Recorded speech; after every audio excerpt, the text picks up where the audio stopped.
Yep. The modem died at my old studio, so I am a new secret location with a fun-loving little bunny friend in the back. Ooh.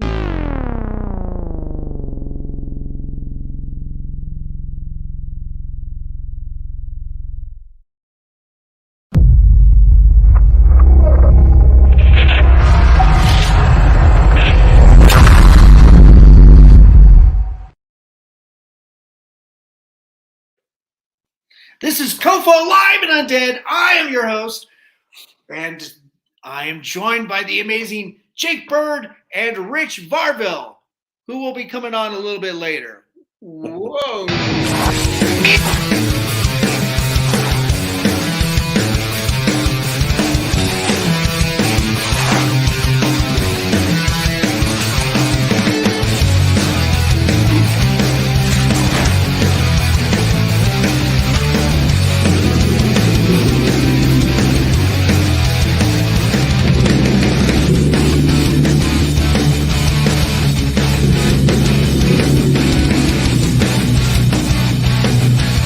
You write something on my face.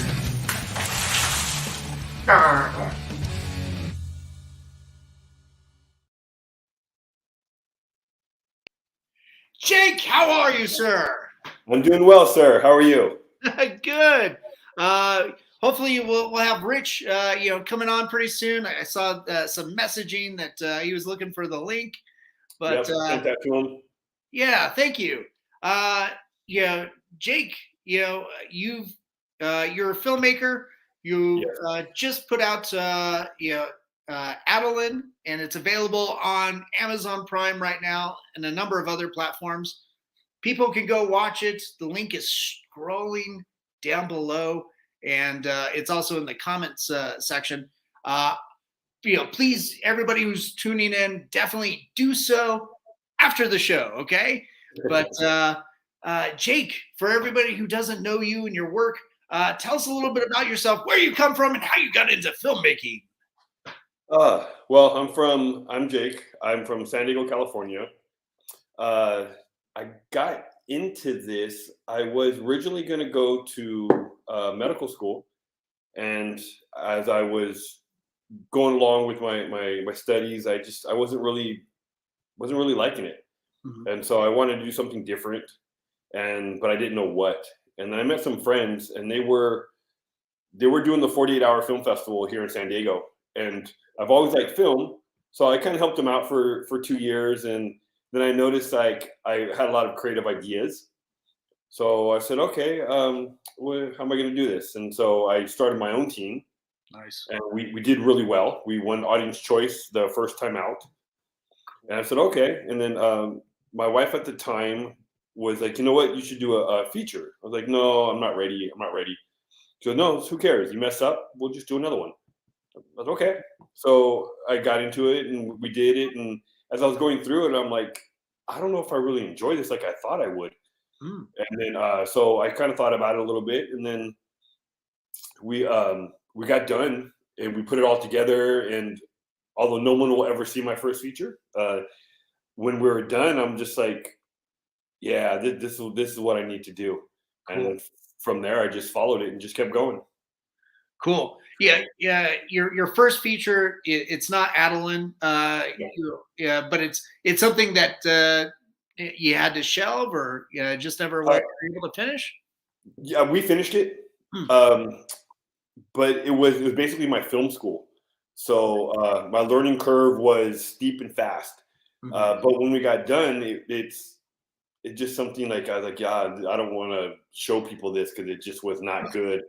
But so I shelved it, and no one's gonna see it. No. No. So, I totally understand. I've been part of those projects, and I've got several films under my belt where also nobody will ever see. I will never speak of it. Never. Mum's the word. Yeah, that's right. Well, that's cool. What a great way to really learn. Other than baptism by fire, by jumping in on that deep end of filmmaking. Tell us a little bit about Adalynn. what this film is about, and what drew you to it. You had Jared. Is it Brito? Is that correct? He's the Brito. Yeah. Yeah. How that all started was I had another feature that I was going to do, and our producer up in LA, the deal that we had with him, we had to come up with 30% of the budget, and so he was going to take care of 70% of it. But we just couldn't get the money. We couldn't, and so with the money that we had, I go, hey, look, you know what? I have an idea. I've exhausted every avenue to find funding for this. I just can't find it. But with the money that I do have and the people I know, I feel that we can write a self-contained story, use the cast and crew from San Diego, and I think we could do something good, a feature, and then possibly sell it, get a profit, and then make this. And so he's like, okay, yeah, I like that idea. So I was trying to come up with some ideas, like, well, what can we do that's self-contained? And I remember a friend of ours, my wife and I, she was talking about how she was going through postpartum depression. And so she kind of told me how it got really dark and this and that, and that piqued my interest. And this was before I started to make this film. So it was kind of in the back burners. And so when I was trying to figure out something self-contained that came, I'm like, oh yeah, the postpartum. Yeah. So I started looking up different films to find out that were dealing with that. Right. Like, okay, this is an avenue that we can get. And I think it's like almost half of horror fans are females. Right. And so we're like, okay, we have an audience for this. And so I went to Jared. I go, hey, look, here's what we're thinking of doing. And I told him, I explained everything. I told him what I thought, what I wanted to do. And he's like, and he said he was like a little apprehensive. He wasn't sure because he's like, well, I'm a guy. I don't know if they're going to believe the story coming from a male when it's a female, not a problem, but a female situation. And then like he said, he went to sleep and he woke up and he had all these ideas, had to write them down. And that's when he texted me. He goes, yeah, let's do it. So, and then I went and talked to Rich. I had done a short with Rich and I really liked working with them. Nice. So, hey, look, here's what I'm thinking, blah, blah, blah. We have this much. Here's What's Rich. up? Hey. Speaking of the devil. Yeah. How are you, Rich? It's like magic. How'd you do that? Oh, you can't see these hands. They're off doing all kinds of terrible things. Rich, how are you? Jake was just talking about you, about connecting on Adalynn. Yeah. Doing fine. Hey, guys. Hey, Jake. Hey. Daniel. Good to meet you, sir. Yeah. So I went to Rich. I said, hey, look, here's my idea. Here's what I'm thinking. You guys want to be part of this? And he thought about it for a little bit and then he said, yeah, let's do it. So we kind of, through him, I found a couple other people and we just started, we just went after it. We all liked, he read the script, he liked it. Nice. So let's do it. And we all wanted to make this something really good. And we just went after it. We got it done. That's awesome. For those of you, that are watching out there, this is Rich Varville. Am I pronouncing that right? Yeah. Nice. And you're the director of photography for Adalynn. Correct. And I edited the film. Oh, no kidding. Yes. Nice. Double threat. I love it. Double threat is right. Nice. For people that are a little unaware as to what a DP, really does, can you tell the folks out there, what your role was? Well, Jake and I got together. I don't know. It was probably, we talked about this at least 4, 5, 6 months ahead of time. And he had this idea for the film. And then we just kind of, my job is to deliver his vision for the film, essentially. And we talked about having kind of this prison-like feel to the house because, that's essentially the story. She's in her own prison, in her mind and in that house. Right. And there's a lot of references to that throughout the film, not to give any spoilers, or anything, but she likes to be confined in this house because of her mental state. So we kind of went with this 4,500 degree palette throughout the whole house. It kind of wasn't warm, but wasn't too cold. It was just kind of drab, I guess. It was very sterile feeling. And at the premiere, a few people actually mentioned that too. They're like, "Was that?" That kind of gave me an uneasy feeling. Just how it was just kind of cold, and it's like, yeah, that's kind of the world that she's living in, is this isolation, and there's nothing warm and inviting about it. It's very it was kind of a little bit lifeless. I think that was the intent. I think that's what Jake wanted for it. So and we did a lot of creative shots to it. When you're working on a single location like that, it's a low budget film, so we don't have that luxury of traveling to exotic places, and Right. so we're confined in this house, which the story was written by Jared to kind of really encapsulate that. So it worked very well. But when you're in one single location, you've got to use pretty much every square inch of the place. So there was a lot of strategy in moving gear and lights and moving set around, and it was a bit of a challenge. Nice. And as people know, the whole film is completely shot out of sequence. And luckily we had just an amazing actress in Sydney Carville. She's so great that she was able to go from just a really intense, scary scene to probably an hour later being just kind of sullen and just writing in her journal or whatever, so whatever the shot was. So that takes a special actor in general to really be able to pull that off, especially with the intensity of her portrayal. So nice. Yeah. So it sounds like with these limitations, smaller budget film and everything, it sounds like you were able to really kind of inject a lot of innovation into it.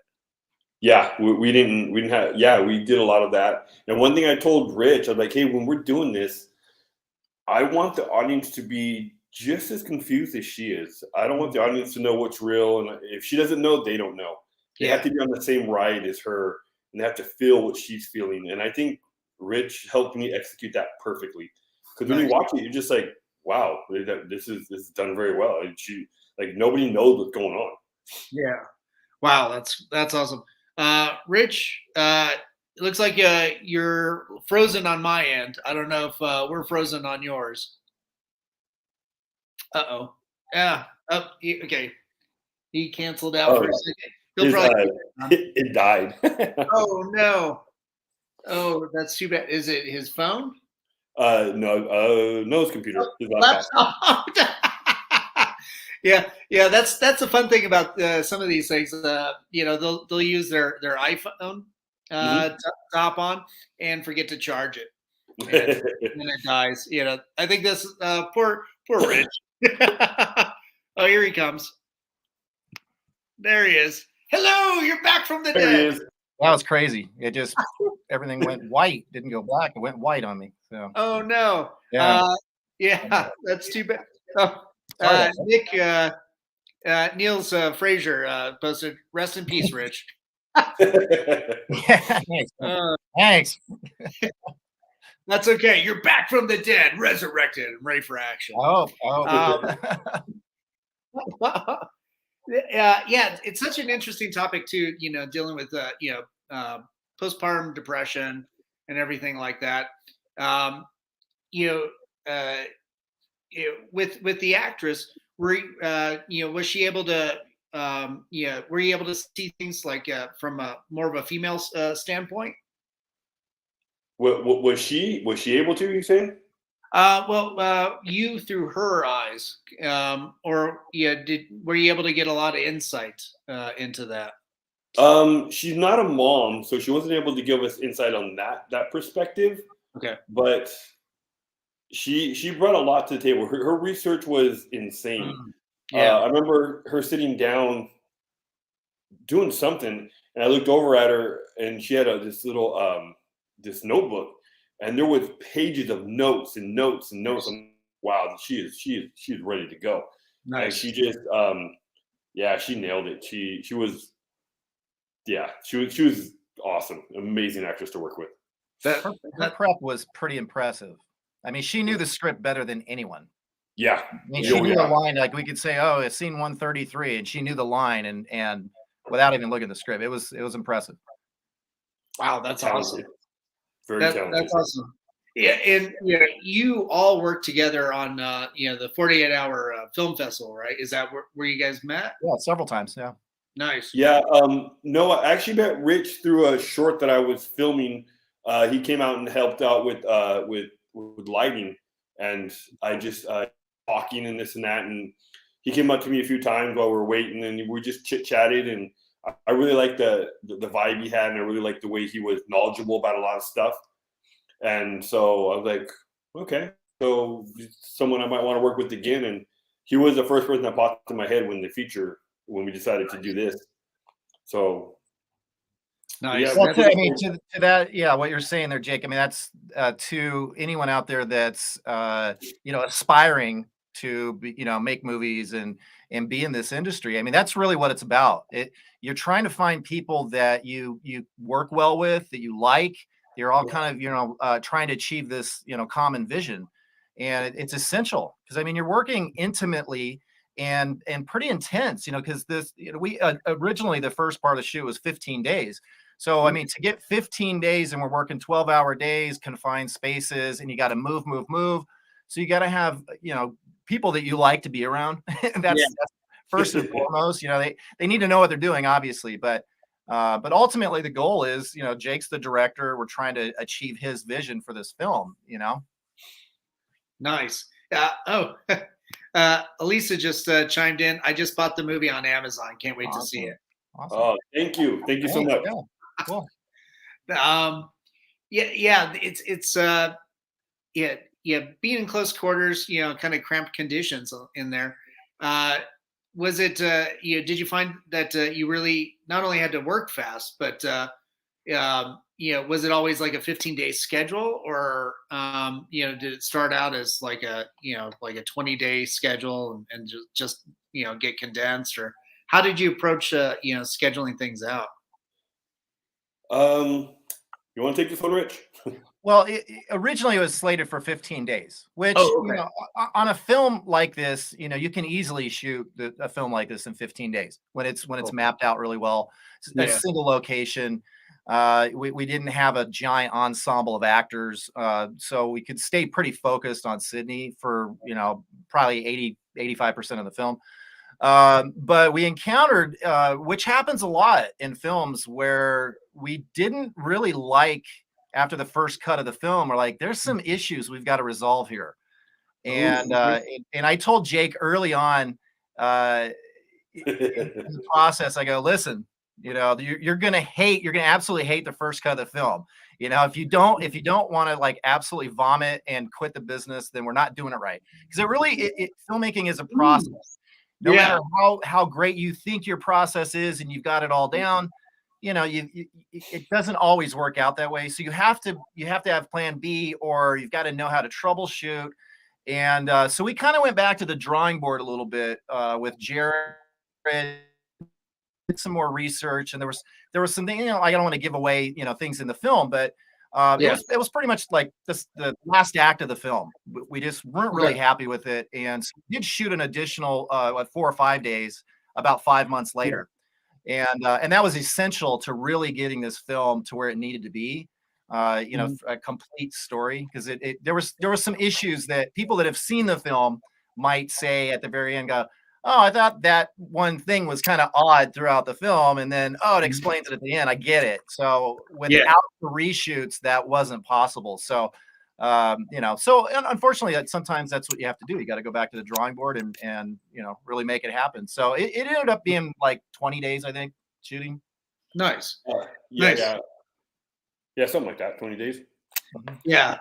Even like phenomenally big budget films, they're constantly having to go back to the drawing board and do reshoots too. So it's nice to see that. It's just kind of it's part of the process. Yeah, absolutely. Yeah. I mean, you try to avoid that. you know, Right. but, Yeah. you know, ultimately you've got to do whatever the story needs. Right. And, you know, to all the filmmakers out there, it's always story first. You know, you could have Yes. pretty shots, you could have all this cool stuff, but if the story's not there, it's all for naught. I mean, you have to have the story right. Yeah, it's got to be tough, and especially for you, Rich. Like, you're in the editing room and stuff. You got these beautiful shots and stuff, but you got no room for it. And pardon the term, but you kind of got to drown some babies. Yeah. Yeah, you know, I don't Okay. know if it was so much that. I mean, to me, I mean, I've shot so much that's irrelevant. I mean, I'm really focused on story. You Yeah. know, being DP and editor on this project, especially, you know, it's ultimately in the end, it's my responsibility to make all these cuts work. You know, Right. and, you know, obviously Jake and I work on that, but I mean, I'm the main one that assembles this whole film and the pacing and the flow and making sure we get all these shots right. You know, and then Jake comes in and kind of, you know, polishes it up, you know, toward the end, and we really, you know, so it was a little lengthy process too because of the reshoots. It really extended the post production process. Right. No, that's cool. The we do have the trailer Cool. that we can share with the audience too. So let me get that set up real quick here. Let me take this down, and there we go. Pop that in there, and then we'll show everybody what we're talking about. Here's the trailer to Adalynn. Adalynn had it all. At least, she thought she did.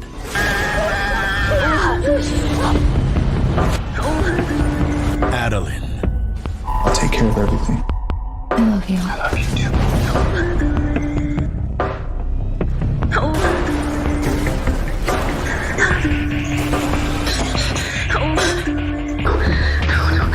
Prepare yourself to be disturbed. Very disturbed. Sidney Carbell, Wade Baker, in a Jake Byrd film. No, he's really perfect. You know? Adalynn, stay on the phone. Adalynn? The Anatomy of a Perfect Nightmare. Adalynn, I want you to stay on the phone with me, okay? Adalynn! Provocative. Revolutionary. Unsettling. Shocking.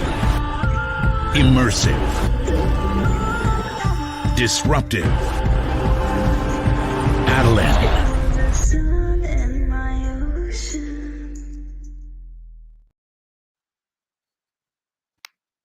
Nice. That is a pretty cool trailer. Jake and I were talking about the kind of the art of trailers before we went live, and some of the other teasers that you guys sent over, kind of focusing on different aspects and the suspense and everything, using a lot of voiceover that you would see in 80s and 90s trailers and stuff. Yeah, I think this one's got a little bit of I don't know. I mean, it's hard to place this film to me because I think it's very unique. I think, a lot of actually things that we talked about during the writing process was research I did for a previous film that 55% of the horror market is women. Right. Internationally. So there are more, and I think it's that element of like preying on fears, and there's just something about it.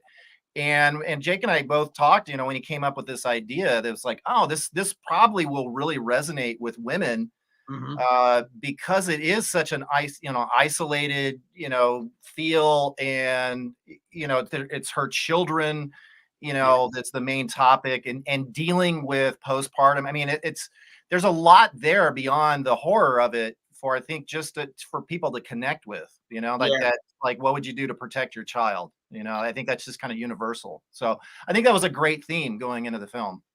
Yeah, most definitely. Jake, we talked about your screenwriter, your partner, Jared Brito. Yep. How you guys came up with the story on this, and it sounds like you're coming up with some material for the next project. Mhm. But right now, he can't join us because of the writer's strike going on. Yes. That's something that definitely need to make people a little bit more aware of. It's like, hey, all the art and magic that you enjoy comes from these writers, and right now they're kind of being they're being pooped on and need to be championed. Yes, I agree. They need to be. Yes, I agree with you. They need to be championed a lot more than they get credit for. Yeah, yeah. It's Well, it's a product of our times too, because right. technology, as technology is expanding, streaming services, the major studios have lied to pretty much everyone. Oh, we're not making that much money off it, when all of the facts are it's not true. I mean, they're raking in hand over fist. I mean, and it's just greed. It's about Right. greed, and it's sickening, because it's always it rolls downhill, and the little guys always get the worst of it, and the writers are many times the unsung heroes. They don't get enough credit, Yeah. and this is it. So yeah, it's pretty disheartening. Yeah, most definitely. Yeah. I just wish so many of these media companies would realize it's like, hey, pay everybody, their fair share. Everybody makes money. Yeah. Yeah.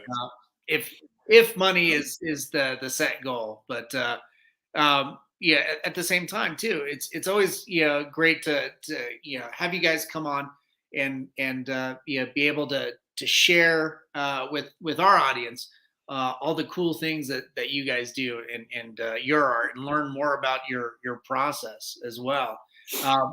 Rich, I think you were just coming from set to hop on with us. Yeah. Is it can I ask, I'm curious, is it another horror film that you're working on?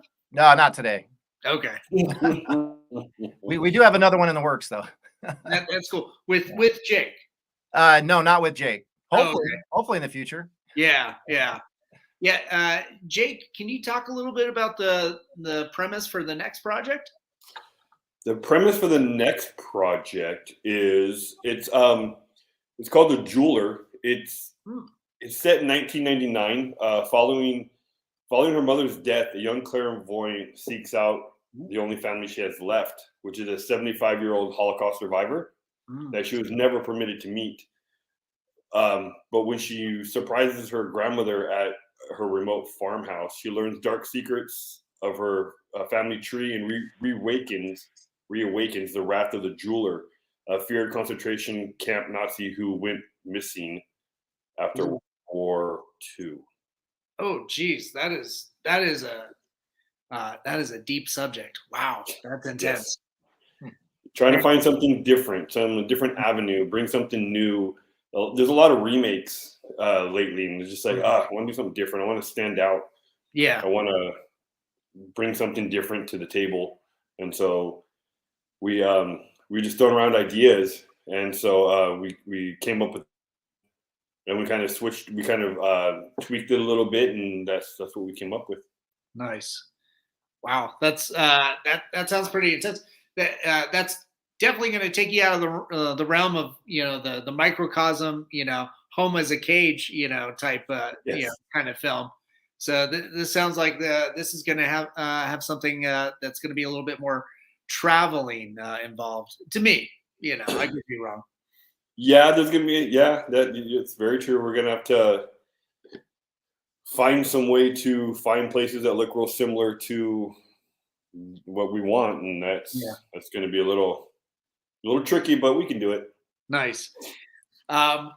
You kind of getting back to like learning a little bit more about you guys personally, and this is like pure fandom questions, but what were your inspirations? Like in terms of what kind of horror movies did you and horror books did you kind of grow up on? Jake. Inspiration for this actual feature, or just in general? In general. In general. Well, I had a friend ask the other day, like, what got you into horror films so much? And I was thinking about it. I'm like, I don't really know. And then I stopped. I go, I used to watch Scooby Doo as a kid, and that's like the start of it. That's That's awesome. so I'm like, oh, I guess that's where it started. And then the other story I tell is more because it's funny. Mhm. My mom had told me that she was asking me one day, like, why do you like horror films so much? I go, I don't know. And then one day she goes, oh, I figured it out. I was like, okay, what? She goes, well, when I was pregnant with you, I went and saw The Exorcist.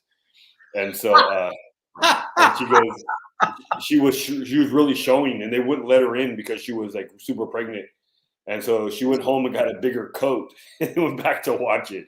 Nice. So I said, oh, okay, so I guess it's your fault. Oh, that's awesome. Wow.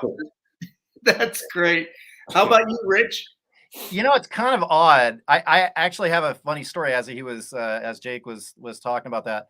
I remember distinctly being 11 years old. I grew up in Colorado in the forest, like in the sticks. Nice.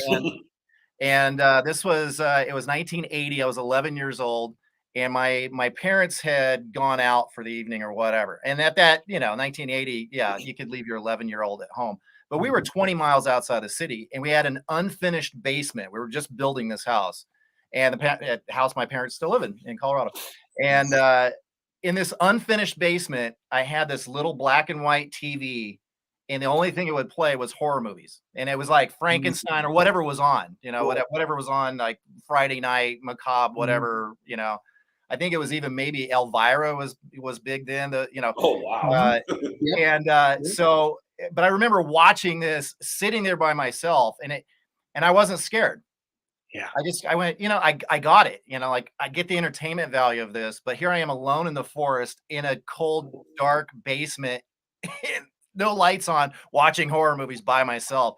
And so I think it's interesting how childhood memories and events make an impression on you. But see, I grew up not really like a horror connoisseur or consuming horror films. Yeah. I love movies as a whole, all genres, all type. I'm just always been fascinated with just the storytelling, because I've written a lot of screenplays myself, and I love the writing process and taking those ideas that are in your head, being able to craft them on paper. And then make it into a film. It really is one of the greatest things you can ever imagine. And Jake knows that process too. When you start, from inception of an idea and see it all the way through, it's quite an accomplishment. And no matter how successful the film is, it's still a success to finish a film. It's a huge success to even be able to accomplish that. So, but yeah, I mean, that's kind of where it started for me. At 11 years old, it just distinctly remembering that. So I don't go as far back as Jake, in the womb, but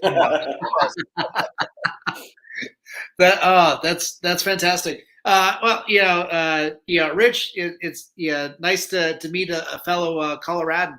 Oh yeah. Then. Can I ask whereabouts in Colorado you're from? Black Forest. Oh, nice. Yeah. That's cool. Went to Falcon High School. Okay. Yeah, outside of the Springs. Nice. Yeah, my girlfriend's from that area, from Colorado Springs specifically. But yeah, she used to visit a lot of friends in the Black Forest. Cool. Right on. Yeah. That's cool. It's always interesting to see, where people, draw their inspiration and, where they go forward. We were, Jake and I were talking about his profession, working in the medical field, and to see if, hey, are you ever going to insert some of that into your filmmaking? Because I'm sure there's lots of interesting stories there. Yeah, medical horror story. Yeah. Oh yeah. And specifically like if like any of the gore and violence is accurate, and it's funny. Wait, I was just we were just talking about the Black Forest, and it's interesting these journeys you go on, because I remember at 15 years old I loved writing, but I didn't pursue that until much later in life. But when I was 15, I actually wrote a story based on around where I lived in the forest, in this creepy house that was about a quarter of a mile away. No one was ever there. So in my imagination, they were full of cannibals. And I wrote this whole cannibal story, this wild, horror story. And it actually, if anyone ever remembers Fangoria magazine, I don't know if it's still around, but I actually got published. At 15 years old, I got paid $150 for this short story, like 3 pages or whatever. And so it's really interesting, this journey. It's all these things are kind of popping into my mind now I completely forgot about. But I think that's that, filmmaking isn't so much like, oh, grab a camera, shoot. Right. There's the ideas, the story, there's so much complexity to it and so many elements. And I think that's the funnest part of filmmaking for me. And you're always learning something new, and you get to work with new people. And it really is, and I've heard this said, people that preceded me, that it's such a privilege to be able to do what we do. It really is, because here's a story. I'll make it quick. But this is a good piece of advice for people out there too, that are, contemplating like, oh, do we really want to do this? It's hard, or whatever it is. Yeah. And I'm not sure if your podcast is more about just horror film fans or people that actually want to be in the business, but I think this applies. And I tell this story when I'm doing public speaking events. And my sister, this is like 6 or 7 years ago, I was very discouraged, and I was like, I was just down, because this business is tough. It's feast or famine a lot of times, up and down. And I was really kind of bummed out one day, and my sister calls me. And my sister, to preface this, suffers from a debilitating illness, Epstein's bar, that she'll, for months on time, she'll be bedridden and just writhing in pain. It very, very extreme, and they still can't figure it out. And she calls me one day, and here I am, kind of whimpering and whining about my life, and I forget. Sometimes people help put things in perspective for you. Yeah. And she goes, you know what? You need to shut the hell up. I go, what? She goes, listen, when I'm in pain and I'm in bedridden for months, I'll put on your films or videos you've done or stuff, and it takes my pain completely away. I completely forget about it, and I focus on what you've created. And that's awesome. That moved me so much that I constantly tell that story, because it puts things in perspective. Because we as filmmakers, as storytellers, have that responsibility to continue and to tell stories, because you don't know who it's going to connect with or who it's going to help out there. And even horror films too, people may think, oh, horror films, but it's entertainment, it's providing emotion, it's escapism, and and it makes memories. And think of all the horror films that we've been exposed to in our lifetimes. Amazing, that preys on your fears. And I remember Nightmare on Elm Street when it came out when I was like 14 or whatever. Terrifying at that time. Now you kind of look back on it and go, nah, it's a little silly. But at the time, just so amazing, So anyway, just wanted to throw that out. Speaking of Nightmare on Elm Street, nice shirt, Rich. I like it. Oh, I know, right? Yeah. We'll plug here. People always think this is like, oh, your nice Hawaiian shirt, dude. Like, oh, that's Freddy Krueger right there. Yeah, you got Jason and leather, Michael Myers on the sleeve. Yeah, I can't make it. Oh, there we go. There we go. Yeah. Oh man, that's quite the fruit punch right there. Where did you get that? I don't know. I don't remember. I got it a couple years ago, and I probably online or something. But yeah, I'll wear this to like nicer events, and people think, oh, nice Hawaiian shirt, and then they go, wait a minute. Yeah, black tie events. Well, we know where the party is. It's wherever Rich is at. That's right. You follow Rich for the party. Yeah. Well, and that's the beauty of filmmaking is it can be transcendent and really affect people's lives in such tremendous ways. The other thing too is the art of it. I mean, it's working with crews and all these different talents. It's quite the orchestra. To get that to work together and to massage all that into place, and the film, the production and everything, that's just creating the palette and working with the director and the editor to really piece that painting together. Well, especially like you said, on smaller productions like this, there's fewer crew, So usually everyone's wearing multiple hats, Right. and it makes it a little tougher for sure. I've been on big crews where there's been 40, 50 people, and sometimes that's worse. Mm-hmm. Right. A lot of people standing around. So I like to stay busy. Yeah. It was good for us to have a small crew because we were in a small place, confined place, and it was easier for us to move around. We were all kind of on the same page. So yeah, it was the small crew for this was actually pretty nice, or at least for me. Yeah. I think for everyone, yeah. A lot of small spaces, and we didn't have to worry about when we flipped around who's going to be there. It was really nice to have a small crew that wanted to do something good for this and like had the film in mind, and we just all worked really good, and we flowed pretty well. I really enjoyed it. It was hard work, don't get me wrong, but it was to be surrounded by a bunch of people who are there to support you and give you advice if you need it. Yeah. It was really nice. It was really comforting. Oh, that's awesome. Yeah, it's always nice to to be able to really put the work in and then get this piece back. And I feel that seeing filmmakers work and everything, like even when it's finished, edited, and it's out being screened and stuff, it seems like it's kind of a living dialogue between you and the audience, and it's constantly just this ongoing thing. Do you ever feel that it's never really stopped in terms of like responding to the audience and engaging with them and getting them to see the film, or when it's complete, it's done, and you're on completely to the next thing? Well, I fall under the ideology of like when you're done and you put out in the world, it's no longer yours. It's the audience to interpret it and like them come up with ideas. So I really like talking to the audience. Like, hey, what did you think? Like, what was your perception of this? And so I really like that. So it's kind of an ongoing thing because like everybody's different. Everyone's gonna have a different opinion about a lot of different things.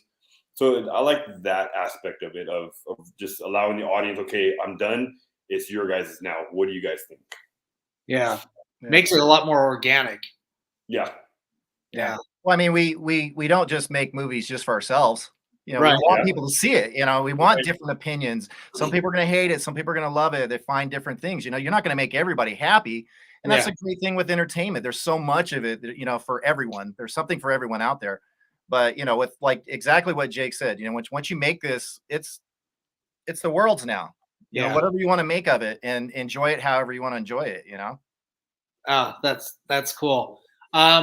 We've just got a few more minutes, but I want to say thanks for being so generous with your time, talking about Adalynn and in your creative processes, and we can't wait to see what you guys come up with next. Rich, Jake, hopefully you guys are working together on the next project along with Jared, who we mentioned earlier. But real quick, Jake, where can people go to follow you and your progress?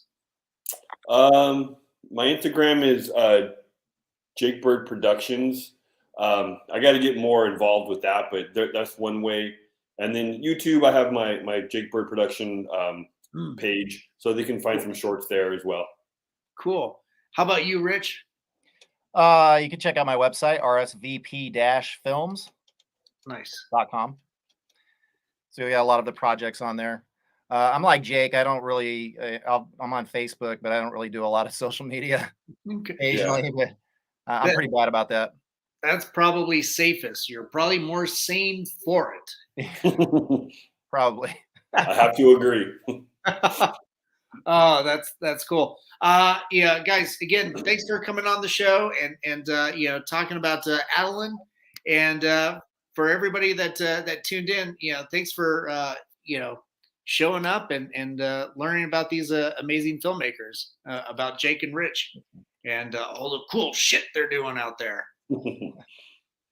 Thanks, all man. for the audience. Cool. Stick around for a few minutes, but I want to say, thanks to our sponsors, to Mutiny Information Cafe. If you're going to start a revolution, make sure you're caffeinated. And Hellfire Entertainment, thanks for rebroadcasting us on your social media. To Groovy TV, and of course to our friends at Alien Donut Films and Angela Joseph Productions. Bill and Angela, thanks for all your support. And to my producers, Lily Fisher, Amanda Armstrong, and Stefan Santa Cruz. Thanks so much, guys. And be good, be kind, help each other out during tough times out there. And thanks for tuning in. Stay spooky, everybody. Have a good night.